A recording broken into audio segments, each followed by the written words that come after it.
level. And I think you're right. It is the cognitive part's important, to become aware of it.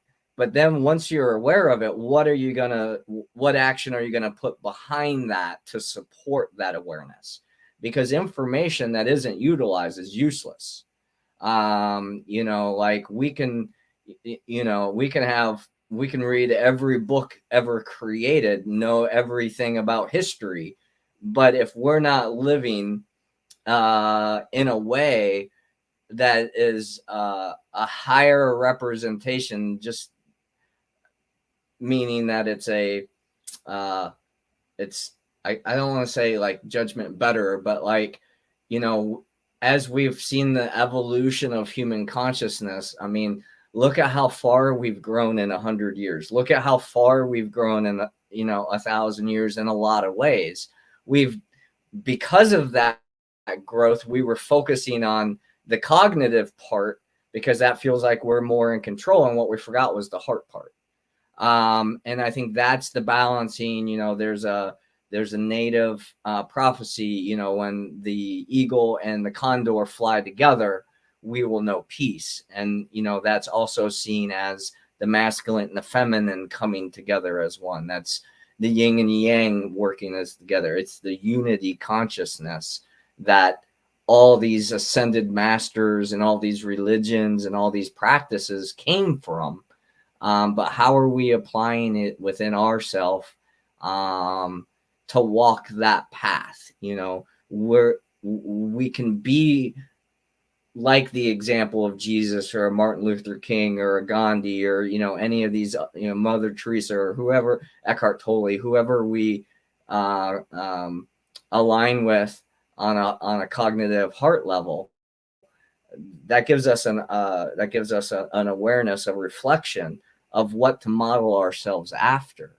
But it's taken that extra step to bridge the two that I think brings everything into totality.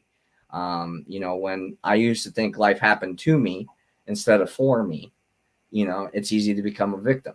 And like, I can't do this because the government's this way. My parents are this way. I was raised this way. Blah, blah.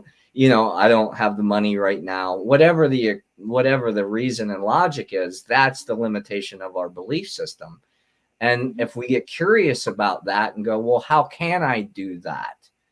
In a good way? How can I overcome these things? How can I seek outside counsel to grow from this level of self? And that's where I think, we can come in to help with our, one-on-one sessions, our coaching, our healing sessions, our workshops, those types of things, because it helps us get outside of ourselves. But at the same time, we have to have that personal responsibility to take that work with us. You don't just go to a ceremony to have an experience, transformational experience. You're going to have one. Yeah. You're going to have a transformational experience. That's why you're going, and that's your intention. That's why you actually are going to that thing. But it's energy, and energy is always in movement. So if we're not constantly moving in ways to expand our own egoic consciousness, our own self, right? Then we're not going to have the resources available, whether it's mentally, emotionally, physically, financially, sexually, socially, however you want to divide it in the mind. We'll see lack there. But the more curious we get, the more possibilities and the more avenues we see. That's why all these churches are now coming up, supporting the sacred plant medicines, because that's the legal way to do it, to circumvent the Schedule 1 thing that the government has. That's the way the system's set up. And it's finding that awareness and then being able to implement it into our daily lives. The beautiful teaching of today has never been used before. So how are you going to use it? gives us the freedom and creativity to try something different, to do something different. Yes, we're going to have residual energy coming from our past, because that's part of the energetic expression of things. But once we process those, once we take care of those things, that resistance becomes less and less and less and less and less. And you're just like, okay, that's what showed up. This is what can we do about it now? Because that will allow us to take a next step. Yeah. And so if you guys can take that and again, assess your choices and your actions, and what is their partnership? Because, you know, Chris, you were talking about radical responsibility. You know, we're taking responsibility for ourselves and our actions, and part of stepping into our power is taking radical responsibility.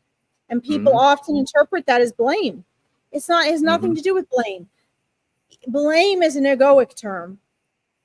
Radical responsibility is about actually picking up the reins of your power, saying, you know what, this pattern in relationships, the common denominator is me, and I'm the one that doesn't like it. So no matter how it came to be, what do I need to change to have a different experience? And then making the choices. And I think what I see, Chris, I think you see this too, is that's where people fall through the cracks, is taking the action. It's easy to plan until the cows come home, to do your vision boards, to visualize and all this. But so many manifesting clients are like, but why isn't this working? Why isn't this happening? And there's a bunch of reasons why. But one of the main reasons is they're doing all these techniques to manifest and change and create, but they're not taking radical responsibility. They're not getting out of their comfort zone. They're not making the choices, or they're making the choices, but they're not backing it up with an action. Right. And sometimes you have like the mindset or science people on one side, you've got the spiritual, I want a reading people on the other side. And so sometimes you have people kind of faltering on opposite sides of this. But in both cases, you know, like a lot of people that are into just the spiritual stuff and they want ooga booga fluffy reading stuff, they want everything on the outside to happen for them. They made the choice, so now the whole universe is going to shift. Well, have you done all the steps? Have you taken action? Because I think we forget that when our ego and our egoic story is convinced that we need to take blame for something, or something's our fault, or we're a victim and life happens to us, then we have a tendency to focus on us, right? Oh, it's happening to me. Oh, it's my fault. But when it's the opposite spectrum, when it's, oh, I can take charge. Oh, my choice matters. Oh, I can make a choice. And it doesn't matter what these external factors are. This is what I'm doing. I can have a clear intention. I'm a part of what's happening. And so I can impact that. When we go to that side of the spectrum, we have a tendency to forget about ourselves and leave ourselves out. And I think that's very important for people to recognize. You know, you've got to include yourself in both sides. You know, it's easy for us to focus on that negative or being a victim, but it's not so easy for us to focus on, I'm empowered. I can make a choice. Realize what choices you have. And guys, don't forget, just making a choice isn't enough. You got to follow it up. I mean, I hear people say all the time, well, I chose the relationship. I chose to stay with my husband. I chose the relationship. And so I'm going to fix these and these habits, and I'm going to be a better communicator because I chose the relationship over whatever. And so I'll say to them, well, so what actions are you going to have to take to back up that choice? And they look like a deer in headlights. Right. What do you mean? And they really don't know. And so I'm bringing this up because this might be a step that you listeners might still need to be aware of. We all have a pivotal point where if we get past this point, we have to realize for ourselves there are choices we didn't know we had. And there are things available to us that we're unaware of. And it's very difficult to be aware of that which we're unaware of until we stumble upon it. But how do we stumble upon it? We stumble upon it by first choosing a change, and that's our intention, and then choosing the action that gets us out of our comfort zone. And then we're sort of dumped out into having to realize the choices that we have. Right. And I think another part of the unconscious thing that we don't always, we're not aware of, right, is the effects that we have on other levels of consciousness. And that's where conscious communication comes in from. You know, when we're in situations and we right, this is a key word, we communicate. It's not I and you, because that means we're two separate entities trying to work for the same goal, the same thing. And that's going to always keep a level of difference. But when it's we, what do we hold sacred? What do we hold valuable? What do we want in our lives?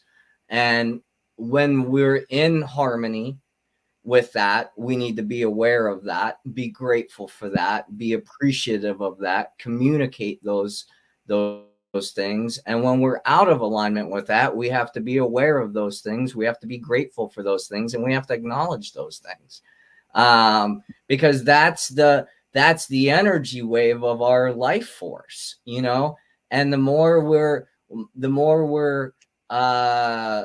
evolving or growing or becoming conscious or whatever, the more we realize the ups and downs are always a part of the natural wave, but the frequency itself is getting, I don't want to say better, but more towards love, less towards fear, I guess, would be another way of looking, you know, more towards acceptance of the isness of life. Oh, today it's raining, and that's it. It's just an awareness. It's raining, not, oh, I wanted to go do all these things, and no, the rain's ruined my day, and oh, not, you know, whatever it is. Like when we become truly aware, the story itself slows down. And you know, that's why they say usually the wisest person in the room speaks the less, because they're just observing what's happening rather than trying to control or influence an outcome without having the awareness of what to say or what to do. So they're moving towards their desired outcome rather than just reacting out of the desire to survive or the desire to thrive, and then manifesting results that they didn't like, or they hurt themselves or somebody else. And then you have to go on a little healing journey to, you know, to heal that wound again, or, you know, to heal a wound.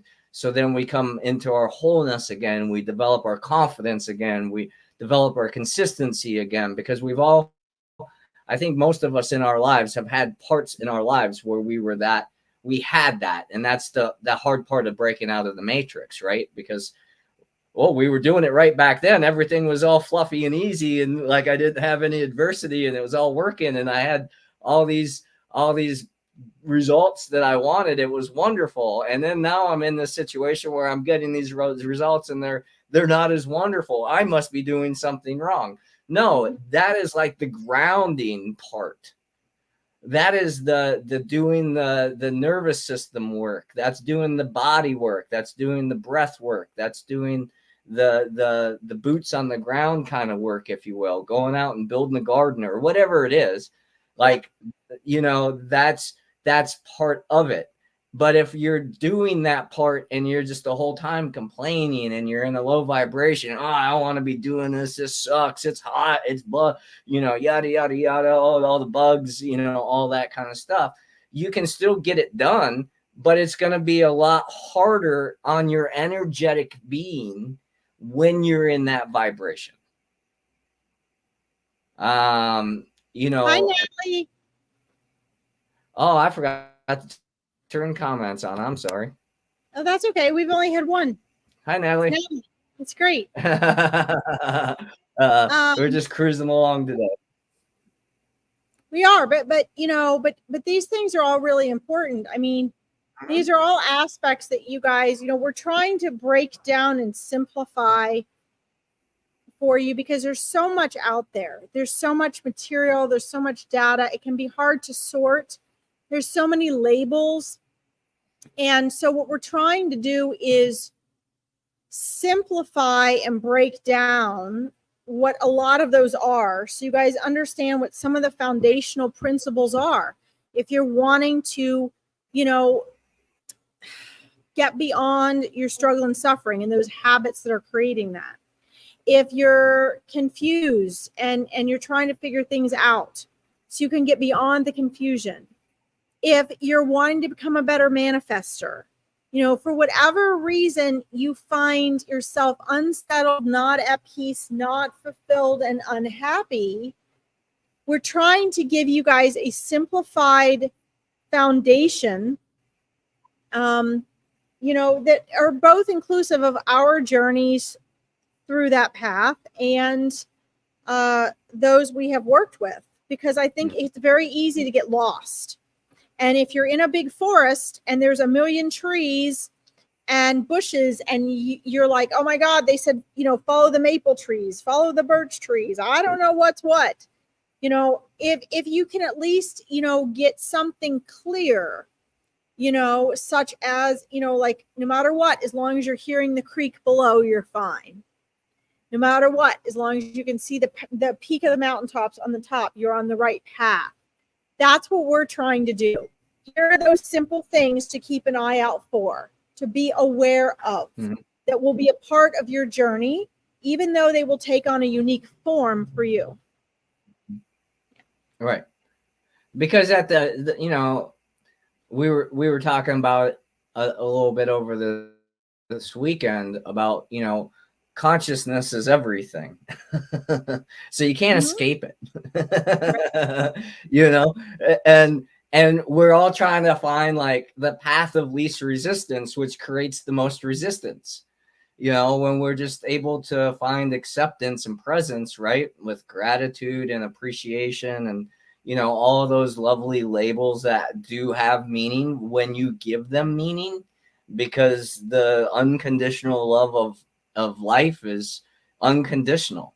It has no meaning until we, as individual and collective beings, give it meaning. You know, we can't go talk to a squirrel and tell it, you know, what to do and it's going to go do it, because they're not of the same conscious vibration as us. Now there's ways to tap into those levels of consciousness, and they're fun modalities. You know, I remember Eckhart Tolle talking about lucid dreaming, and he says, "Oh, it's fun." You know, but you don't need it, you know, and, you know, and the same thing with, you know, all of the other things that we've been talking about. Plant medicine is in that. You don't need it, but it is a thing to do, to have an experience that's going to expand you beyond what you believe is possible. That happens through, you know, visions, as we would call it in the native tradition, and a lot of the medical establishment would call them hallucinations, because in the moment they look real, they seem real, and that can be the terrifying part of facing your shadow within that work, and being able to do that work in that environment in a safe place with proper supervision and, you know, all that kind of stuff can help you gain that internal strength that we're talking about, without having to go out and do it in a form of martial arts, or, you know, I did it in business, and just being repetitive and just going and going and going and going and going until I got my result that I was looking for. The challenge that I had was mentally I obtained it, but emotionally it didn't fulfill me like I thought it did. And that's where my true healing journey started, because I had reached those mile markers that I thought were important to me, but they didn't have meaning anymore because I wanted something deeper. I wanted something more meaningful. I wanted a different experience than what I was having. And that's what helped me get to where I am today. And that's about as simple. I just wanted to feel better, the thinking better. I've always been kind of blessed with that, and I've had so much training over the years with those types of things that, you know, I became a really strong intellectual, and people came to me for perspective shifts because I could see it from all these different angles. But what I was having a hard time with myself was the feeling aspect, because I, in my past trauma, was closed off from that because I was conditionally taught that boys don't feel that sensitively, that boys shouldn't cry, that boys shouldn't feel things, that good kids don't get angry, they don't get mad, they don't, you know, they're not sad, you're just peaceful, content, and happy all the time. If you're not those things, then you're not. and that created such a suffering in me, that, you know, I tried to commit suicide multiple times, and it wasn't my time. You know, whatever circumstances came in to help keep me here, that it happened, and I'm very blessed for that now. But it took a lot of going through those dark times alone in the dark to be where I'm at. And now that I'm a part of greater communities that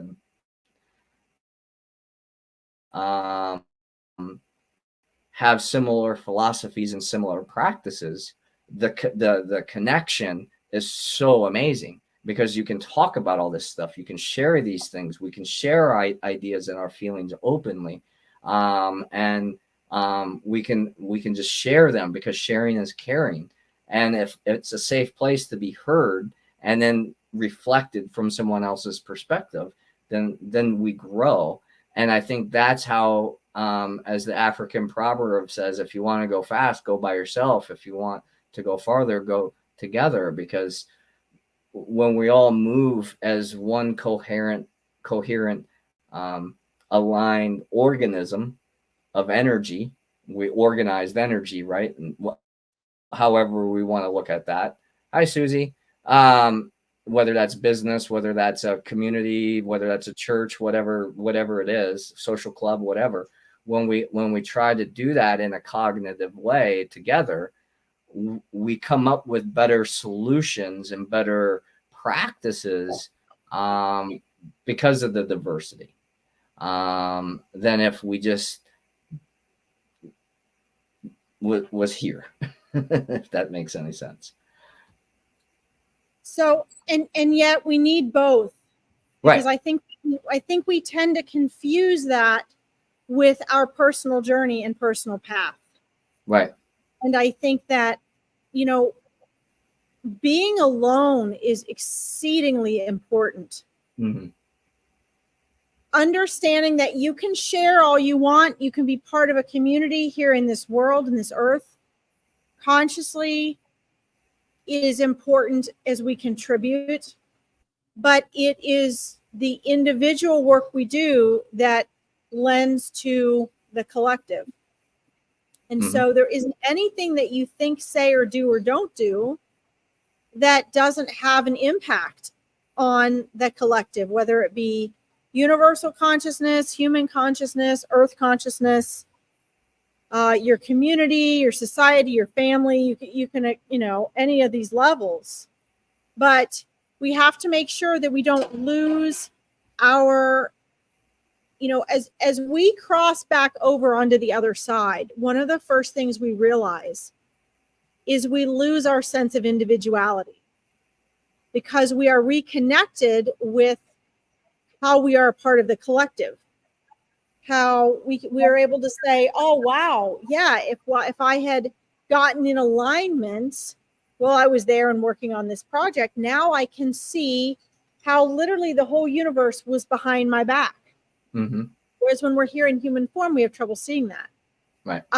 But one of our paths here as individuals, our gifts as being human, and especially in this world, is our capacity to experience that individuation. Mm-hmm. And so, I think, it's important that you guys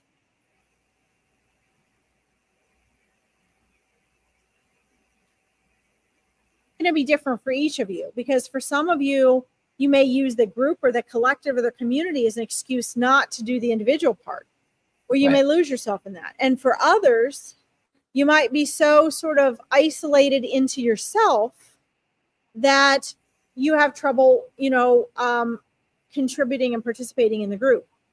And, but either way, I have to say this because it's hilarious. All of this is thought. Mm-hmm. Every bit of it. Every time we say the word, well, this is your path or my path or the path or every single time you use a word, it's an extension of your mind. And your mind is an extension of ego. And your ego is an extension of resistance. And so, as Chris was saying before, it's fine. You have free will to be here. Time is eternal, right? There is no time and space. You have eternity. There is no race. It's up to you. I know for me and my soul, I do consistently incarnate and pursue different things and different forms of awakening and evolution, just because of each of our souls is, resonates from a different place or has resonance with a particular role or job or things that we're doing at that time, our role. And that's just mine. I mean, we carry those personalities with us, even though we're a part of the whole. Other people, it's like, oh, yeah, I'm just here to come to play. And there's no right or wrong in any of this. But we need to understand that in releasing the resistance and being in a place of, like it is what it is, in a place of acceptance. But then when we want to transform something or we want to change something, see, there is nothing wrong when you're outside of your physical form. There are no problems. Right. There are no things you want to change. There's the constant desire for expansion and evolution, because source does that as well.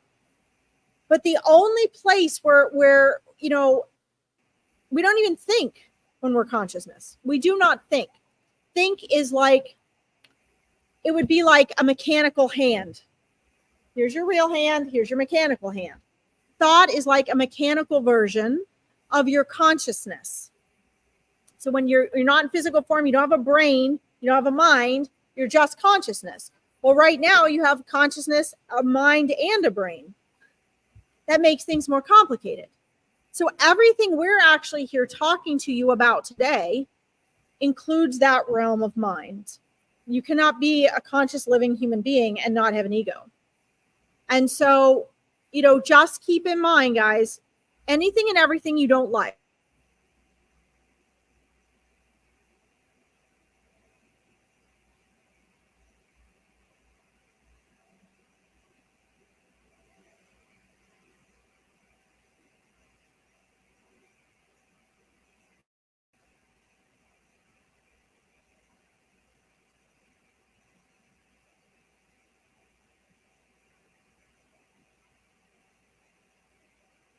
Larkin, you froze again.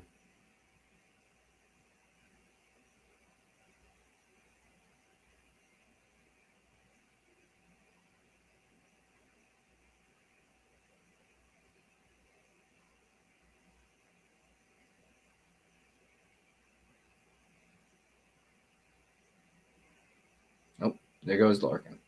She must have lost her hotspot. We'll wait for her to see if she can jump back in, finish that thought, and then we'll wrap up for the day. While we're waiting for her to join us again, we're talking about action. So some of the things that you can do to join me along in this journey of self-empowerment, enhancement, however you want to look at that, personal growth, offer coaching, one-on-one healing sessions, sacred plant ceremonies and journeys.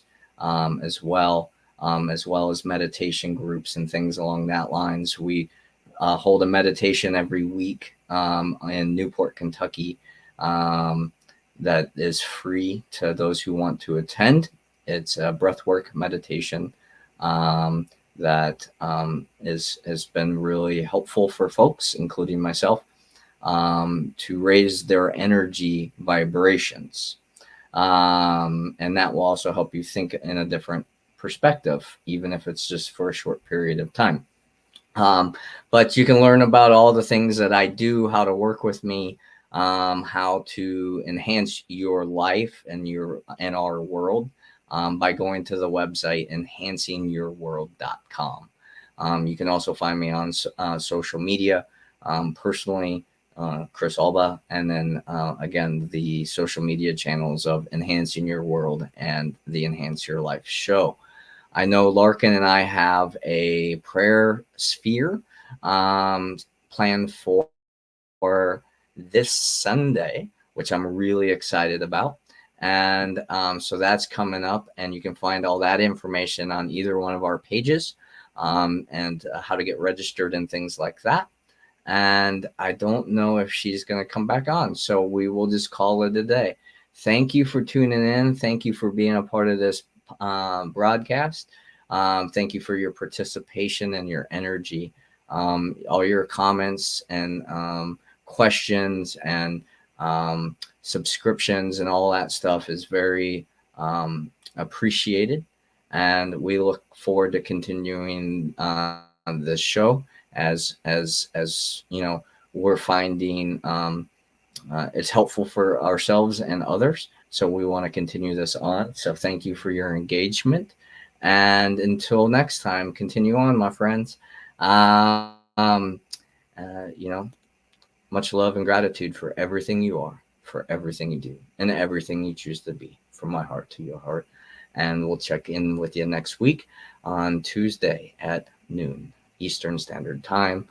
This is the Enhance Your World show. I am your co-host, Chris Alba, and then we have Larkin as our other co-host. So much love and gratitude. We'll see you next week. Bye-bye.